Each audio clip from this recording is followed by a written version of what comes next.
بسم اللہ الرحمن الرحیم۔ السلام علیکم۔ اس ویڈیو میں ہم تفسیر ابن کثیر ضیاء القرآن کو آگے کنٹینیو کریں گے۔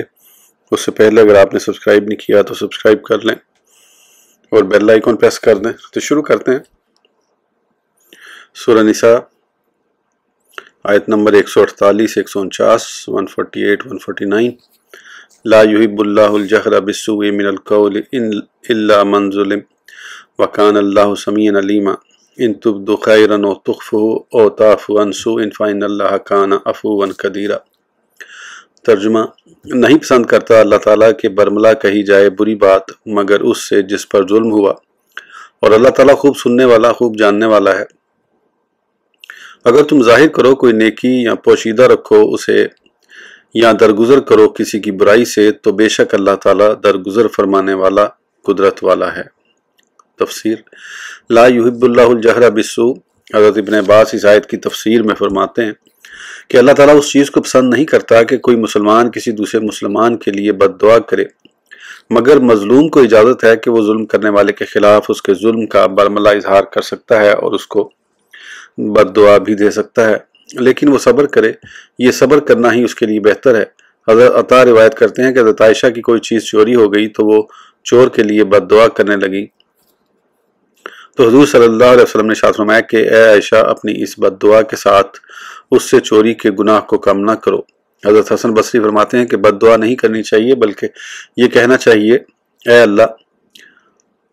تو چور کے خلاف میری مدد کر اور اس سے میرا حق واپس دلوا دے۔ ایک روایت میں یہ بھی ہے کہ ظالم کے لیے مظلوم کو بد دعا کرنے کی رخصت تو ہے لیکن اسے حد سے تجاوز نہیں کرنا چاہیے۔ ابن مالک جزری اس آیت کی تفسیر کے تحت فرماتے ہیں کہ اگر کوئی شخص تمہیں برا بھلا کہتا ہے تو تم بھی اس شخص کا جواب دے سکتے ہو، لیکن اگر کوئی بہتان باندھتا ہے تو اس کا جواب نہیں دینا چاہیے کیونکہ ارشاد باری تعالیٰ ہے وَلَا مَنِ انتَصَرَ بَعْدَ ظُلْمِهِ فَأُولَٰئِكَ مَا عَلَيْهِم مِّن سَبِيلٍ۔ سورہ شورى۔ ترجمہ: اور جو بدلہ لیتے ہیں اپنے اوپر ظلم ہونے کے بعد پس یہ لوگ ہیں جن پر کوئی ملامت نہیں۔ حضرت ابو ہریرہ سے مروی ہے کہ رسول اللہ صلی اللہ علیہ وسلم نے فرمایا کہ دو آدمی آپس میں جو بھی گالی گلوچ کریں اس کا گناہ ابتدا کرنے والے پر ہے۔ ہاں اگر مظلوم حد سے تجاوز کر جائے تو یہ الگ بات ہے۔ حضرت مجاہد اس آیت کی تفسیر کے تحت فرماتے ہیں کہ جب کوئی شخص کسی کے پاس مہمان بن کر جائے اور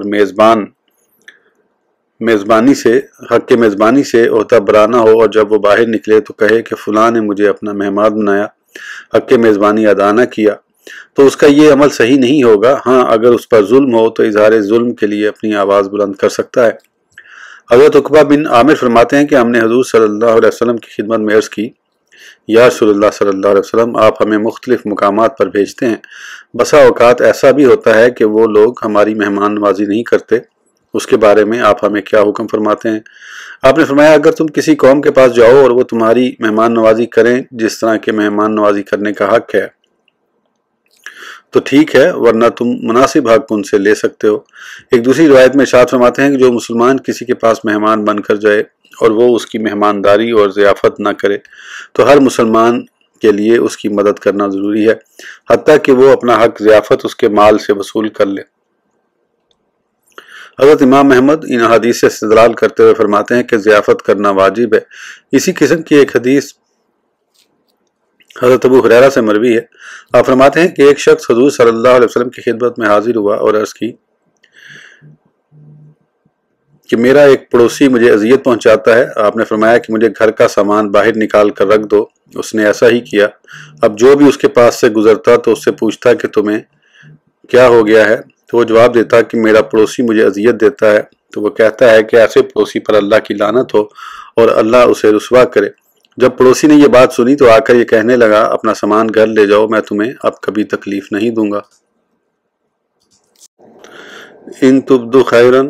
اے لوگو اگر تم نیکی کو ظاہر کرو یا اس کو پوشیدہ رکھو یا کسی زیادتی کرنے والے کو معاف کرو تو تمہارا یہ عمل اللہ کے قرب کے باعث ہوگا اور اس کا تمہیں بہت زیادہ اجر و ثواب عطا کرے گا، کیونکہ یہ اللہ تعالیٰ کی صفت ہے کہ وہ اپنے بندے کو سزا دینے کی قدرت رکھنے کے باوجود معاف فرما دیتا ہے۔ اس لیے ارشاد فرمایا فَإِنَّ اللَّهَ كَانَ عَفُوًّا قَدِيرًا۔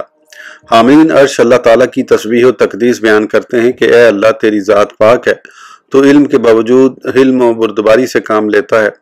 اور بعض یہ کہتے ہیں اے اللہ تیری ذات پاک ہے تو قدرت کے باوجود بھی معاف فرما دیتا ہے۔ صحیح حدیث میں ہے صدقہ کرنے سے مال کم نہیں ہوتا، جو بندہ معاف کرتا ہے اللہ تعالیٰ اس کی عزت میں اضافہ کرتا ہے، جو اللہ کے لیے تواضع کرتا ہے اللہ اسے سر بلند کر دیتا ہے۔ سورہ نساء آیت نمبر 150 سے 152 150 to 152 ان الذین یکفرون باللہ ورسولہ ویریدون ان یفرقوا بین اللہ ورسولہ ویقولون نؤمن ببعض ونکفر ببعض ویریدون ان یتخذوا بین ذلک سبیلا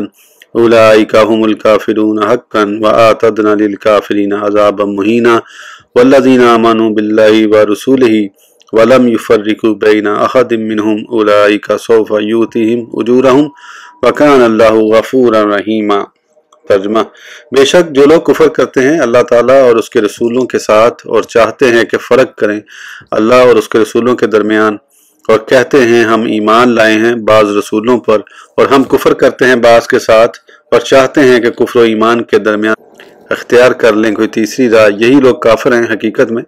اور ہم نے تیار کر رکھا ہے کافروں کے لیے عذاب رسوا کرنے والا۔ اور جو لوگ ایمان لائے اللہ تعالیٰ اور اس کے تمام رسولوں کے ساتھ اور نہیں فرق کیا انہوں نے کسی میں، ان سے یہی لوگ ہیں، دے گا انہیں اللہ تعالیٰ ان کے اجر، اور اللہ تعالیٰ غفور الرحیم ہے۔ تفسیر ان الذین یکفرون، اس آیت کریمہ میں اللہ تعالیٰ نے یہود و نصارہ کو زجر و توبیخ کی ہے جو اللہ تعالیٰ اور اس کے رسولوں کے منکر ہیں، ان کے درمیان تفریق ڈالنے والے ہیں۔ یہ بعض انبیاء پر تو ایمان لاتے ہیں اور بعض کا انکار کرتے ہیں، اور اس کا سبب محض خواہش نفسانی کی اتباع اور اپنے آباء و اجداد کے فرسودہ بے بنیاد عقائد کی پیروی ہے۔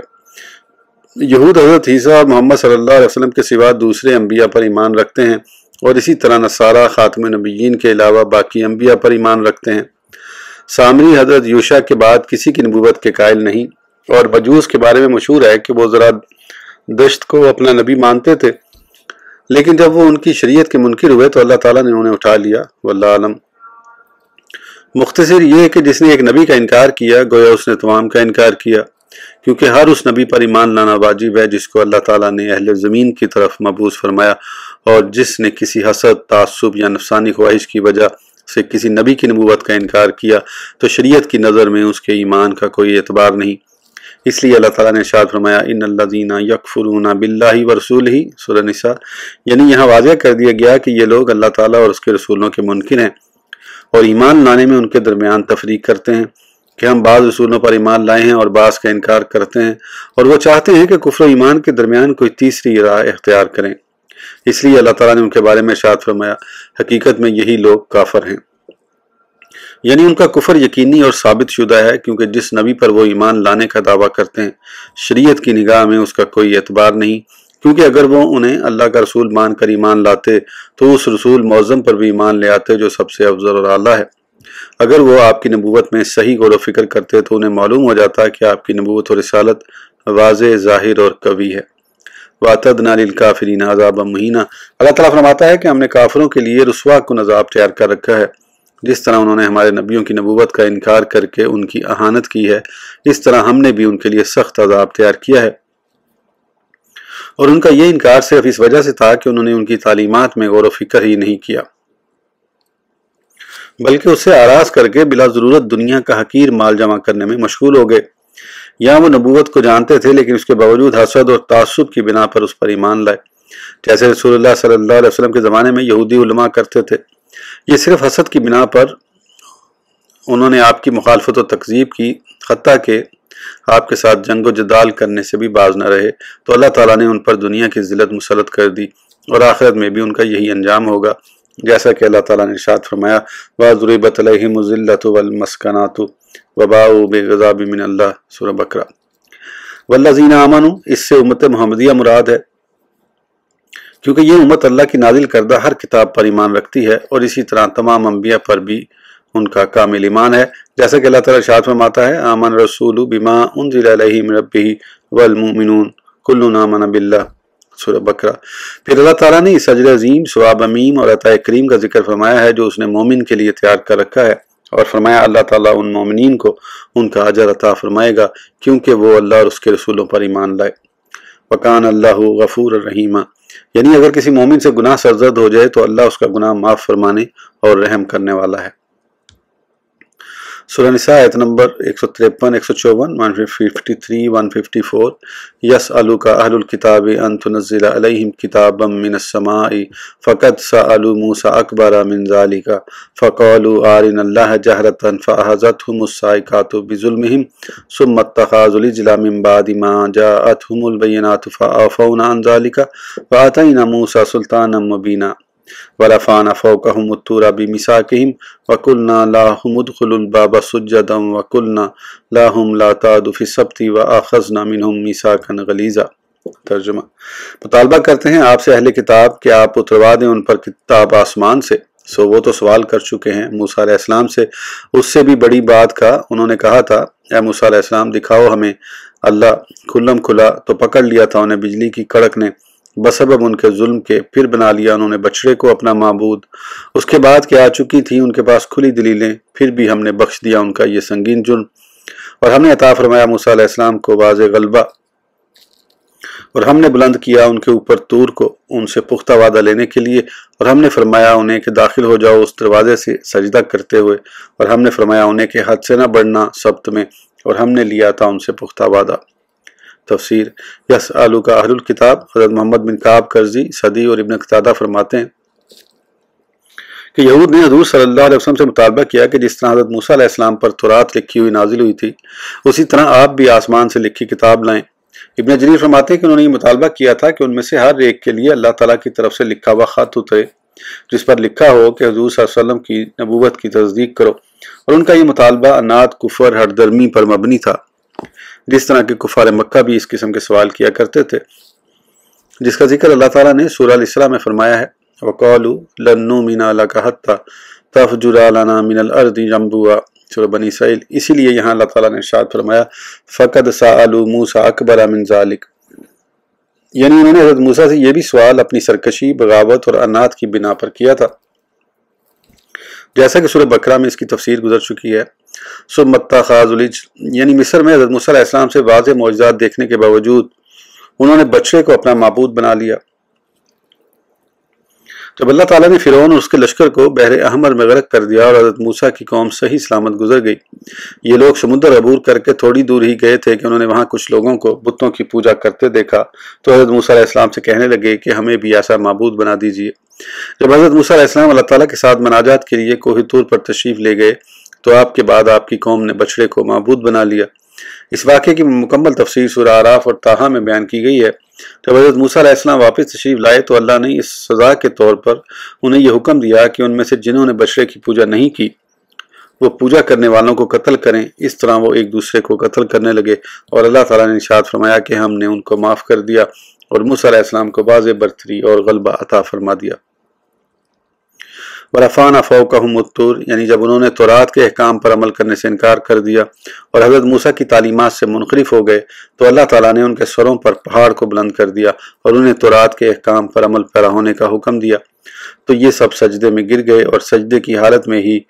کنکھیوں سے دیکھنے لگے کہ کہیں یہ پہاڑ ان کے اوپر نہ گر جائے، جیسا کہ اللہ تعالیٰ نے ارشاد فرمایا ہے وَإِذْ نَتَقْنَا الْجَبَلَ فَوْقَهُمْ، سورہ اعراف۔ ترجمہ، اور جب ہم نے اٹھایا پہاڑ کے پہاڑ اس طرح کہ گویا وہ صاحبان ہو، اور خیال کرنے لگے کہ وہ ضرور گر پڑے گا ان پر۔ وَقُلْنَا لَهُمُ ادْخُلُوا الْبَابَ سُجَّدًا، یعنی اللہ تعالیٰ نے انہیں ارشاد فرمایا کہ بیت المقدس کے دروازے سے سجدے کی حالت میں حطۃ کہتے ہوئے، یعنی طلب مغفرت کی دعائیں طلب کرتے ہوئے داخل ہو جاؤ، لیکن انہوں نے اس حکم کی مخالفت کی اور وہ اپنے پیٹھ کے بل گھسیٹتے ہوئے داخل ہوئے اور حطۃ کی جگہ حنطۃ فی شعرۃ کہنے لگے۔ قُلْنَا لَهُمْ لَا تَعْدُوا فِي السَّبْتِ، یعنی ہم نے ہفتے کا دن جو ان کی عبادت کا دن تھا اس کی حرمت کا لحاظ رکھنے کی نصیحت کی اور یہ حکم دیا اللہ تعالیٰ نے اس جو چیز حرام کی ہے اس سے بچو، اور اس پر ہم نے ان سے سخت اور مضبوط وعدہ لے لیا، لیکن انہوں نے حسب عادت مخالف اور نافرمانی کی روش اختیار کی اور مختلف ہیلوں اور بہانوں سے اس فعل کا ارتکاب کرنے لگے جس کو اللہ تعالیٰ نے حرام کیا تھا، جیسا کہ اللہ تعالیٰ نے سورہ اعراف میں اس کا تفصیلی بیان فرمایا ہے، اور اس کا ذکر صفوان بن عسال کی حدیث میں بھی سورہ اسراء کی تفسیر کے تحت آئے گا۔